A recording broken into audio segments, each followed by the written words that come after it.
Assalamualaikum warahmatullahi wabarakatuh, para pionir semuanya. Salam petir, jedar jeder duar. Oke, bagaimana kabarnya para pionir ya? Jangan lupa di hari Minggu ini kita seruput kopi dulu ya. Membahas tentang Pay Network dan berita-berita update-nya masih terus bergejolak ya, entah itu di Facebook, di Twitter, ya di semua macam media sosial yang ada masih sangat kencang. Dan sekarang saya lihat ya harga Pi lagi naik ya, di 20 ribuan ke atas lah ya. Kemarin kan sempat turun tuh ya, harganya cuma berapa gitu ya. Namun di sini saya ingin membahas nih ya, ini info yang lagi rame dibahas ya dan diperdebatkan, karena ini sudah menyangkut Pay Network disambung-sambungkan dengan negara kita nih ya, bahwa ada seseorang yang mengatakan bahwa utang Indonesia bisa lunas kalau memiliki sejumlah Pi, dan Pi itu harga GCV. Waduh, luar biasa ya kan, itu sangat mudah sekali ya. Tapi kenapa ini pemerintah ya katanya ya masih belum melek juga terhadap peluang ini. Nah ya, kita bahas nih ya, siapa itu Bang Tony yang mengatakan seperti itu ya. Bagi para pengikut GCV mungkin sudah kenal ya, dan tidak asing lagi ya oleh sosok satu ini. Padahal ini bukan orang sembarangan loh ya. Di masa jabatannya Pak Jokowi itu dia salah satu anggota Kementerian Kemendagri ya. Nah, siapa namanya tuh Bang Tony ini ya? Namanya tuh yang sering dikenal itu Abner Tindi. Ya, dia bukan orang sembarangan, Bos. Kalau nama lengkapnya plus gelarnya itu banyak sekali nih ya. Dr. Abner Sarilis Tindi, SSOS MA. Wih, ya itu gelarnya tuh lah ya. Bukan orang sembarangan ini, Bos. Ya, jadi dia juga merupakan sekretaris jenderal Kemendagri lu ya. Pokoknya anggota Kementerian Kemendagri lah ya. Nah, ya Pak Abner Tindi ini yang saya kenal, maksudnya dari awal-awal dulu muncul, memang dialah yang meramaikan per GCV-an di Indonesia. Ya, dialah yang meramaikan. Dulu sebelum ramai seperti ini, itu awal-awalnya memang Pak Abner yang mengadakan pertama kopdar masalah GCV ya, ini ya, yang di pantai itu, saya masih ingat ya. Ya, masih belum ada kopdar besar lainnya, itu yang pertama ya ini Pak Abner ini ya. Dan itu sudah tahun berapa itu, udah lama gitu ya, sudah lama sekali ya, 2022 atau 2021 gitu ya, 2022 2023 kayaknya nih itu ya terjadinya. Nah dia sekarang kan realitanya kan begitu open network kan harganya nggak langsung GCV, tapi kan listing di beberapa bursa ya, dan harganya ya menurut saya jelas sangat tidak sesuai dengan keinginan para pengikut GCV ini. Nah, akhirnya Pak Abner Tindi ini melalui media sosialnya ya, setelah men-tag Kementerian Keuangan ya, dengan cuitannya begini ya. Yang terhormat, Kementerian Keuangan memohon kebijakan negara untuk mengakuisisi Pay Network dan dicatatkan dalam kekayaan negara sebagai alat pembayaran utang negara. Pay Network akan menjadi stablecoin dan bernilai 314.159 dolar per Pi-nya ya, alias 4 miliar berapa gitu ya per Pi, dengan memiliki 10 juta Pi hutang RI lunas. Wah, hutangnya Indonesia itu berapa sih ya? Setahu saya itu ribuan triliun, Bos ya, 5.000 triliun mungkin ya hutangnya Indonesia, bisa cek saja ya.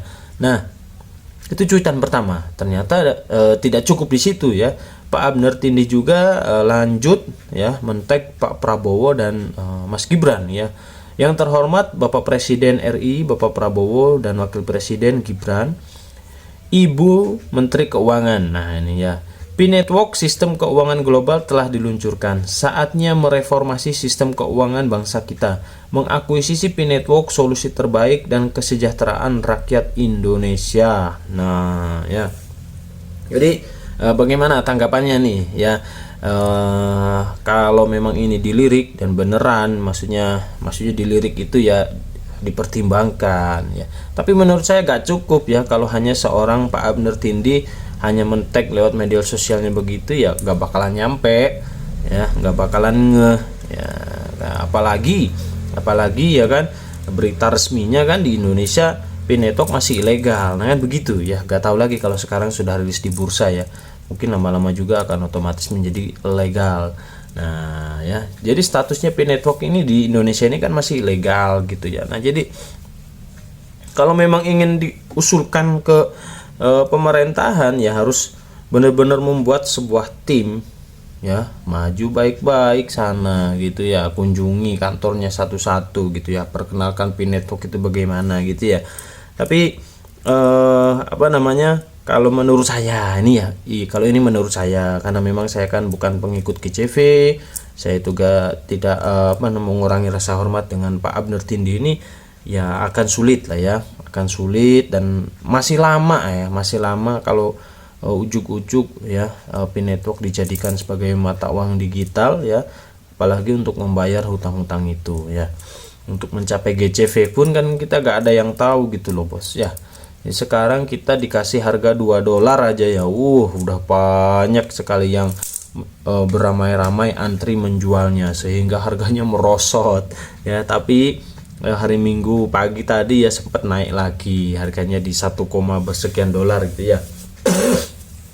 Nah ini sangat menarik ya, ini sangat menarik, memang nggak ada habisnya pembahasan tentang P-Network ya. Ya kalau memang para pengikut GCV tidak setuju dengan apa yang saya katakan, apa sih Bang Tadi tinggal ngomong amin aja kok susah banget ya. Kalau masalah amin ya sudah amin cukup ya, tapi kan masalahnya kita harus kembali lagi ya, realistis ya. Kalau hanya lewat gitu tadi kata saya, kalau hanya lewat media sosial di tag nggak bakalan dilirik, gak bakalan dilirik ya. Cara yang pertama adalah bagaimana P-Network ini legal dulu di Indonesia gitu ya, statusnya lo ya, statusnya legal dulu di Indonesia, baru deh ya Pak Abner ini sebagai koordinator ya membuat sebuah tim untuk memperkenalkan P-Network lebih jelas lagi. Tapi ketika memperkenalkan P-Network ke pemerintah, sekarang harganya belum GCV ya susah juga ya, karena kan harga GCV ini masih abu-abu ya kan, bisa terjadi ya bisa juga tidak. Nah bahkan kemungkinan tidak terjadinya lebih banyak kalau menurut saya ya. So apa namanya ya, kita nikmati saja lah bos ya, yang sekarang lagi sibuk. Saya yakin sekarang kebanyakan ya para pionir yang memang murni trader ya, mereka lagi sibuk ya kan, mentrading ya, beli, harga turun beli ya, gang sehari naik lagi jual gitu aja ya, lumayan kan dapat untungnya itu ya. Kalau Anda punya modal 1 juta aja ya, dimainkan di situ ya, di CoinP ya. CoinP ini naiknya gini nih ya, begitu banyak yang jual kemarin bung amblos, itu naik buah. Jadi apa namanya, banyak yang bermain di situ ya. Jadi kenapa tidak memanfaatkan sambil ya, kalau berita-berita begini ya kita ramaikan saja biar tetap membumi P-Network ini ya. Jadi bagi para pengikut GCV jangan terlalu kecewa ya, karena memang dari channel-channel YouTube ya, dari para ahli-ahli GCV masih terus ya optimis bahwa di bulan Maret kemenangan Anda. Kalau meleset bulan Maret, nanti bulan Juni ya di Paspi Today ada migrasi kedua. Habis itu benar-benar open minded ya, benar-benar open minded harga resmi P-Network katanya. Kalau Juni meleset lagi gak tahu lagi deh kapan. Oke, simak sama-sama aja ya.